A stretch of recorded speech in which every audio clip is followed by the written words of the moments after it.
आज हम लोग बात करने जा रहे हैं बेसिक मैथमेटिक्स लेक्चर 2, जिसमें कि हम लोग ट्रिग्नोमेट्री के बारे में जानेंगे। बेसिक मैथ्स में सबसे पहले हम जानेंगे ट्रिग्नोमेट्री के बारे में। ये हमारा लेक्चर 2 है। लेक्चर 1 जो था उसमें मैंने आप लोगों को अर्थमेटिक्स, क्वाड्रेटिक क्वेश्चंस और सीरीज़ इनके बारे में बताया था। ट्रिग्नोमेट्री के बारे में बात करने जा रहा हूँ।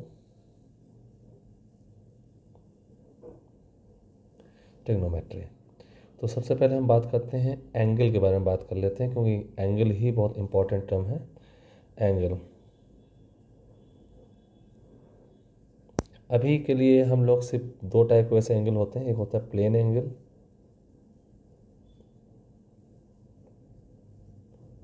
और दूसरा होता है सॉलिड एंगल। प्लेन एंगल ये 2D में काम करता है और 3D में जब देखना हो तो सॉलिड एंगल होता है। तो अभी हम लोग 3D के बारे में बात नहीं करेंगे, अभी बेसिक मैथमेटिक्स है। 2D के बारे में बात कर लेते हैं। तो प्लेन एंगल क्या होता है? जैसे एंगल कॉन्सेप्ट है, किसी सर्कल पे आप जाएं, इसकी रेडियस r है, तो सर्किल का एक पार्ट, कोई भी एक पार्ट ए से लेकर बी तक, ये सर्कुलर आर्क कहलाएगा। आर्क यहाँ पे एक एंगल बना रहा होता theta, this is plane angle. तो इनमें रिलेशन होता है angle equal to arc upon radius. It means arc length, अगर मैं ए बी की बात कर लूँ, ए बी आर्क लेंथ, तो ये आपके पास हो जाएगा आर्क लेंथ ए बी हो जाएगा एंगल इंटू रेडियस, यहाँ मल्टीप्लाई हो जाएगा, तो एंगल इंटू रेडियस। या हम ऐसा कर लेते हैं इसको, एंगल थीटा इसको to arc length A B upon radius R, small R या कैपिटल आर, कुछ भी हम यूज कर सकते हैं। This one is capital R. तो आर्क लेंथ, आर्क की जो लेंथ आ जाएगी, जिसको मैंने ए बी यहाँ कहा है, that is R into theta. कई बार ऐसा भी हो सकता है ये स्मॉल एंगल डी थीटा ले लिया जाए इस टाइप से, या मैं ऐसा करता हूँ, इसी में ही दिखा देता हूँ, एक स्मॉल एंगल और ले लिया जाए D theta, this one is D theta angle. तो जितना ये जो पार्ट आएगा, ये स्मॉल एलिमेंट्री लेंथ जो आएगी, this is arc length also, that is R D theta. तो इस टाइप से हम यूज कर सकते हैं, ठीक है। तो इस टाइप से फॉर्मूला बन जाएगा आर्क लेंथ निकालने का। अब एंगल की जो यूनिट्स होती हैं वो क्या होती है एंगल की, तो यूनिट्स के बारे में बात कर लें। एक होती है डिग्री, जो कि एक डिग्री हो गई, एक रेडियन हो गई, एक डिग्री हो, एक रेडियन हो गया। और एक रिलेशन होता है 180 डिग्री इसको टू पाई रेडियन। ध्यान दें, ये रेडियन पाई की वैल्यू वही है 22/7 या 3.14 अप्रॉक्सीमेट हम यूज़ कर सकते हैं। ये आपके पास एंगल हो चुका है। तो इससे हम ये कह सकते हैं कि अभी डिग्री में दिया हो तो 1 डिग्री इक्वल टू होता है π/180 रेडियन, या उल्ट इसका रिवर्स लिख दें तो आपके पास आ जाएगा 1 रेडियन π/180 π डिग्री, 180/π डिग्री। बहुत से कॉमनली कुछ वर्ड्स हैं जिनका यूज़ कर सकते हैं, तो मैं उनका कन्वर्जन दिखा देता हूँ। जैसे 30 डिग्री है तो 30 डिग्री होगा π/180 इंटू 30, इट मीन्स π/6 रेडियन कहलाएगा। 60 डिग्री सिमिलरली π/3 रेडियन हो जाएगा। 45 डिग्री π/4 रेडियन होगा। 90 डिग्री π/2 रेडियन हो जाएगा। 180 डिग्री पाई रेडियन हो जाएगा। और कंप्लीट एक एंगल होता है सर्किल में जो कि 360 डिग्री होता है, दैट इज़ 2 पाई रेडियन। तो ये रिलेशंस आपको एंगल में पता होने चाहिए। अब आते हैं ट्रायंगल से जो साइन कॉस की प्रॉपर्टीज आती है उनके बारे में बात कर लेते हैं। अगर आपके पास कोई एक राइट ट्रायंगल है, let us suppose A B C, this is base angle theta, right. तो यहाँ पे कुछ टर्म लिखे जा सकते हैं, sine theta equal to base यानी कि B C, sorry for that, sine theta जो होगा दैट इज परपेंडिकुलर यानी कि A B upon hypotenuse A C. Cos theta जो लिखा जाता है that is base B C upon A B, B C upon A C. Tan theta जो होगा that is perpendicular A B by base B C हो जाएगा। और cosec जो होता है, कॉसेक थीटा, वो साइन का उल्टा हो जाएगा, रिवर्स, 1 अपॉन साइन थीटा, ऊपर के फॉर्म में रिवर्स कर दीजिए। Sec theta 1 upon cos theta होता है, और cot theta that is 1 by tan theta. इनको याद करने का तरीका ऐसे कर सकते हैं, sine cos tan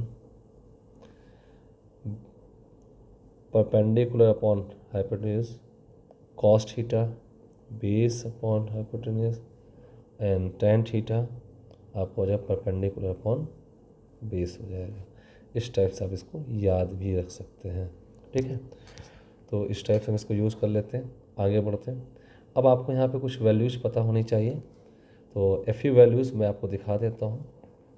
sign cos के अगर मुझे याद है, एक रिलेशन और होता है, tan theta is equal to sine theta by cos theta. Sine cos के अगर मैं सारे फॉर्मूले याद कर लूँ तो साइन कॉस से टैन निकल आएगा, और फिर इन सब के रिवर्स करके कॉट से कॉसेक निकल आएंगे, तो इसमें कोई टेंशन की बात है नहीं। तो मैं एंगल्स की वैल्यूज़ लिख देता हूँ, angle, and this one is angle in X sine and cos, इनकी वैल्यूज़ लिख देता हूँ। 0 डिग्री, साइन 0 0 होता है, कॉस 0 1 होता है, 0 after 0 30 degree, sine 30 1/2, cos 30 √3/2।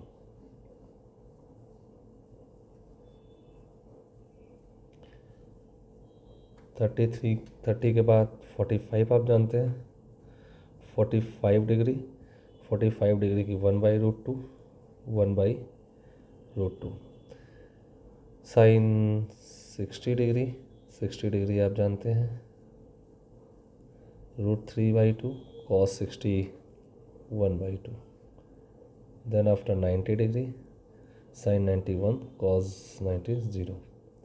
Then after also there are some values, sin 120 degree, sin 120 degree and cos 120 degree -1/2 होता है, ठीक है। तो sin 120 डिग्री जो होगा दैट इज √3/2। तो साइन 120 को साइन 90 + 30 से हम निकाल सकते हैं, साइन 90 + थीटा यानी कॉस थीटा, कॉस 30 मीन्स √3/2, ये मेरे पास लिखा हुआ है। इसके बाद आता है 135 डिग्री का भी ज़रूरत पड़ सकती है। 135 डिग्री जो होता है साइन में, साइन 90 + थीटा कर देंगे, साइन 90 + थीटा कॉस थीटा होता है यानी कॉस 45 होता है 1/√2, और कॉस इसमें कर देंगे तो 135 में, तो ये कॉस 90 + थीटा तो माइनस साइन थीटा आ जाएगा, और माइनस में आएगा माइनस का 1/√2। और साइन 180 डिग्री की अगर मैं वैल्यू की बात करूँ तो 180 डिग्री होता है साइन 90 + थीटा, कॉस 0 हो जाएगा, और कॉस 180 -1 होता है, तो ये याद रखना है। मैंने बीच में 2 वैल्यू छोड़ रखी हैं, क्यों छोड़ रखी है वो मैं दिखाता हूँ। बीच में एक 37 डिग्री की वैल्यू आती है और एक 53 आती है। ये 37 कैसे निकलेगी, तो मैं एक राइट ट्रायंगल ले लूँ, इसमें एक साइड 3 रखूँ, दूसरी 4 रख दूँ, और एक साइड को 5 को, तो राइट ट्रायंगल है। मैं यहाँ पे चेंज करूँगा 4 3, ये एंगल तो 90 हो गया है, ये 3 जहाँ से बना हुआ है, ठीक है, इसको 3 रखना था मुझे, this one is 3, this one is 4। तो जो 3 साइड्स उसके सामने का एंगल 37 होता है। अब इस 37 के परपेंडिकुलर 3 हो चुका है और हाइपोटेन्यूज 5 हो चुका है, तो साइन 37 3/5 आएगा, कॉस 37 4/5 आएगा। ऐसे अगर ये 37 हो चुका है तो this one angle is 45 degree, sorry 53 degree. अब 53 में अगर हम बेस देख रहे हैं तो बेस का काम 3 करेगा। तो अगर मैं साइन 53 की बात करूं तो साइन 53 4/5 आने वाला है, 4/5।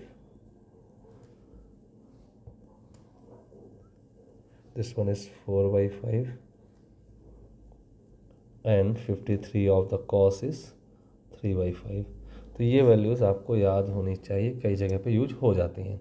वैसे इन जनरल आपको 30, 45, 60 और 90 एंड 0 ये याद होता है। बाकी बीच की जो वैल्यूज़ हैं 37 एंड 53 का तो राइट एंगल ट्रायंगल से 3, 4, 5 की साइड से मिल जाएगा। बाकी 120, 135, 180 को इससे स्केल में भी फॉर्मूला आगे बताता हूँ कैसे यूज करते हैं, ठीक है। अब इसमें एक रिलेशंस भी होता है साइन कॉस टेन में, रिलेशंस मैंने बता दिया, तो कुछ और हम रिलेशन सीख लेते हैं।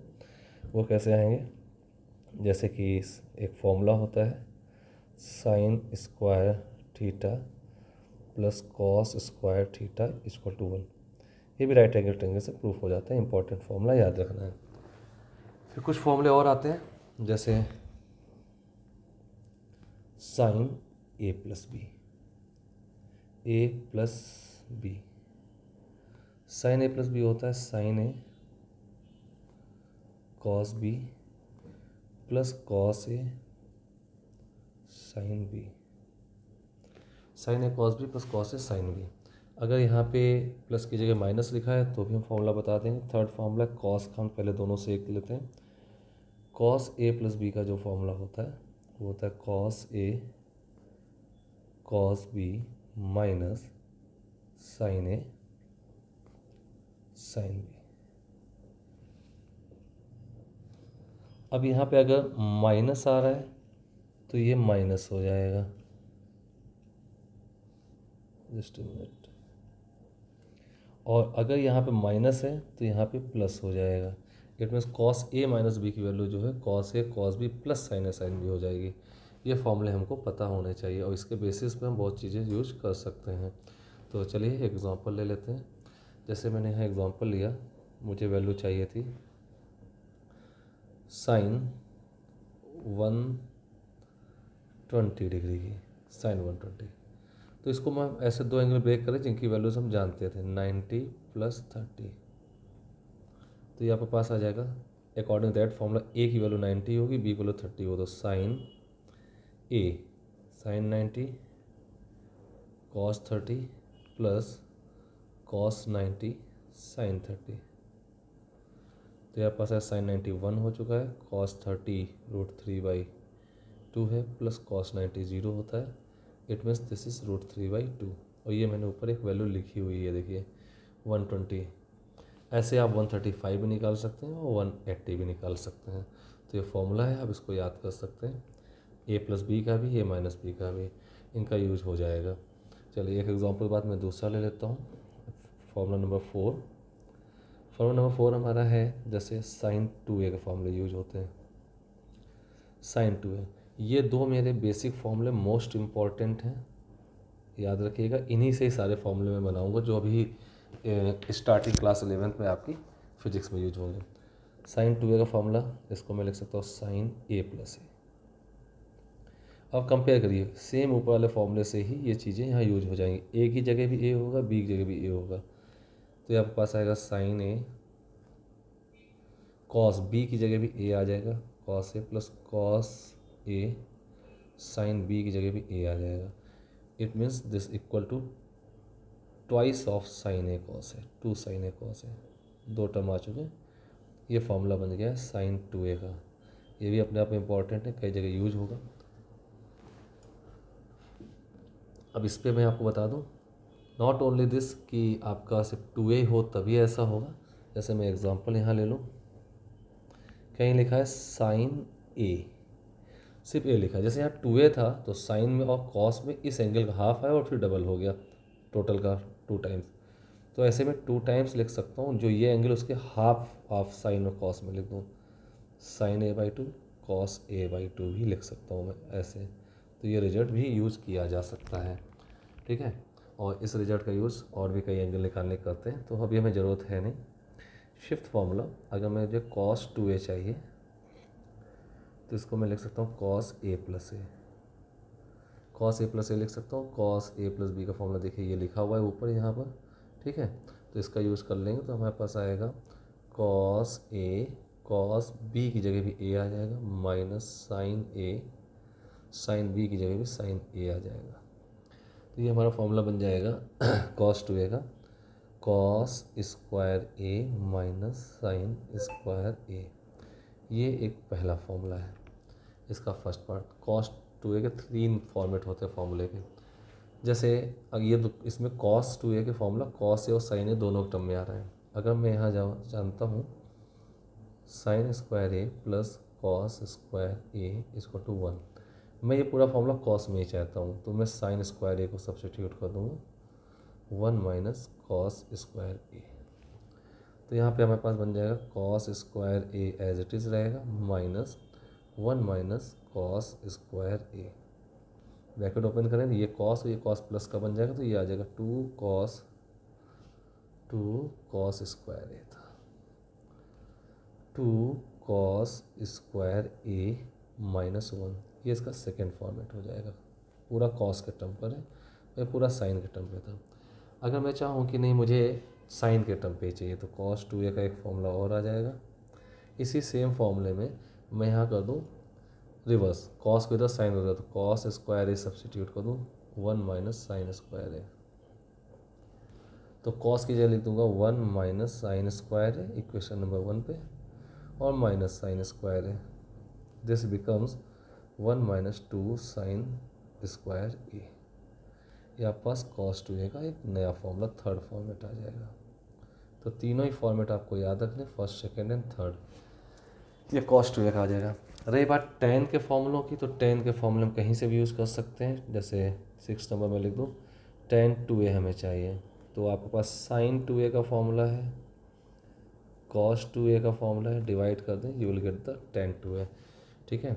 इसकी वैल्यू आ जाती है 2 tan theta upon 1 minus tan square, sorry theta लिख दिया, यहाँ ए होगा, थीटा तो थीटा लिखेंगे, ए तो ए लिखेंगे, 2 tan a upon 1 minus tan square है। ये फॉर्मूला आ जाते हैं इनको डिवाइड करके। हाँ, इस फॉर्मूले में भी एक ध्यान देने वाली बात है कि जैसे मैंने यहाँ लिखा है cos 2a, ये ऊपर लिखा हुआ था cos 2a, और यहाँ कहीं cos a लिखा है, तो इस एंगल के हाफ एंगल यहाँ नीचे आ रहे हैं देखिए ए में, तो इसको मैं लिख सकता हूँ cos square a/2 minus sine square a/2 लिख सकता हूँ। ये इसका सेकेंड फॉर्मेट लिखूँ तो इसी को लिख सकता हूँ 2 cos स्क्वायर a/2 माइनस 1 लिख सकता हूँ। या थर्ड फॉर्मेट लिखूँ साइन वाला, तो 1 माइनस 2 साइन स्क्वायर a/2 भी लिख सकता हूँ मैं इसको। तो इस टाइप से हमारे ये फॉर्मूले आ जाएंगे, ठीक है। तो ये बहुत इंपॉर्टेंट है। इसके बाद एक 7 नंबर फॉर्मूले में चलते हैं। Next 7th number formula number 7। अब हमारे पास आता है साइन 90 प्लस थीटा का एक फॉर्मूला बनता है। इसको भी a प्लस बी के फॉर्मूले से तोड़ दीजिए, a प्लस बी से, तो ये आएगा sine 90 cos theta plus cos 90 sine theta. Cos 90 तो हो गया 0, तो इसकी वैल्यू आ जाएगी सिर्फ कॉस थीटा आ जाएगी। ये भी इंपॉर्टेंट, साइन 90 प्लस थीटा। अगर ये साइन 90 माइनस थीटा होता तो क्या होता, 90 माइनस थीटा, तो गॉस देखें यहाँ पे माइनस आता, तो इसको सॉल्व करके भी कॉस थीटा ही आना था, क्योंकि माइनस बाद 0 हो गया था चीज़ें, तो ये दोनों के फॉर्मूले एक ही होते हैं। 7th number. 8th नंबर देख लेता हूँ, कॉस 90 प्लस थीटा चेक करते हैं। कॉस 90 प्लस थीटा, तो ये आएगा cos 90 cos theta minus sine 90 sine theta, cos 90 cos theta minus sine 90 sine theta, ठीक है। तो ये आपके पास आ जाएगा कॉस 90 0 होगा तो माइनस का साइन थीटा आएगा। लेकिन अगर कॉस 90 माइनस थीटा होता तो यहाँ पे प्लस आ चुका तो बाद में, तो ये प्लस का साइन थीटा बन जाता है। तो ये फॉर्मूले आपको पता होने चाहिए। इसके बाद हम कुछ और फॉर्मूलों की जरूरत पड़ जाती है, उनकी बात कर लेते हैं। 9th नंबर फॉर्मूला, एक फॉर्मूला होता है sine A plus sine B. Keep in mind, इसके पहले हमने जो भी पहले दूसरे फॉर्मूले पढ़े वो साइन ए प्लस बी के, तो वो एंगल में ए प्लस बी था, और यहाँ पे साइन का अलग फंक्शन है एक और साइन का बी का अलग फंक्शन है, तो ये दोनों ही अलग हैं, कंफ्यूज मत होइएगा। वो एंगल का सम था, यहाँ दो डिफरेंट एंगल के साइन का सम है, तो ये दोनों चीज़ें अलग अलग हैं, इनको माइंड करिएगा, ठीक है। तो इसका फॉर्मूला होता है 2 sine C plus, sorry for that, मैंने ए प्लस बी लिया है तो इसलिए ए प्लस बी का formula 2 sine A plus B by 2 into cos A minus B by 2, ये इसका फॉर्मूला। तो ये फॉर्मूला हो जाएगा 2 sine A plus B by 2, जो भी एंगल्स ए और बी डिफरेंट थे उनका by 2 into cos A minus B by 2। फिर दूसरा होता है sine A minus sine B का फॉर्मूला क्या होगा, sine A minus sine B का, तो इसका फॉर्मूला होता है 2 cos A plus B by 2 into cos, sorry for that, into sine A minus B by 2, ये फॉर्मूला हो जाता है इसका साइन का। ऐसे कॉस का अगर देखें, cos C plus D, cos C minus D, तो उनके फॉर्मूले में यूज़ कर सकते हैं, बट हमें उसकी ज़रूरत नहीं है, हमें साइन की ही ज़रूरत पड़ती है, इससे आगे रिक्वायर्ड नहीं है। तो इस टाइप से आपको ये सारे फॉर्मूले हैं यूज करने होते हैं। ट्रिग्नोमेट्री में इतने ही अभी हमारी बेसिक मैथमेटिक्स से हमारा काम चल जाएगा। जितने मैंने फॉर्मूले बताए ये फॉर्मूले आपको पता होने चाहिए। एक बार 7-8 फॉर्मूले हैं, उनके यूजेस हैं, एंगल की प्रॉपर्टी है, ये सारे एंगल्स हैं, ये सारी चीज़ें आपको पता होनी चाहिए। अगर इतना पता है तो शायद स्टार्टिंग में भी आपको ऐसी कोई दिक्कत नहीं आने वाली, ठीक है। तो इतना यूज कर लीजिए। और इसका अगला पार्ट जो है ये लेक्चर 2 है बेसिक मैथमेटिक्स का। थर्ड पार्ट जो है स्ट्रेट लाइन एंड पैराबोला के रिस्पेक्ट में है, जिससे कि हमें 1D में जो प्रॉब्लम्स यूज होती हैं, कर्व जो यूज हो रहे हैं, स्लोप वगैरह, एरिया वगैरह, ये सब बताने के लिए, तो आप लेक्चर 3 को आगे फॉलो कर सकते हैं, ठीक है। Okay, thank you.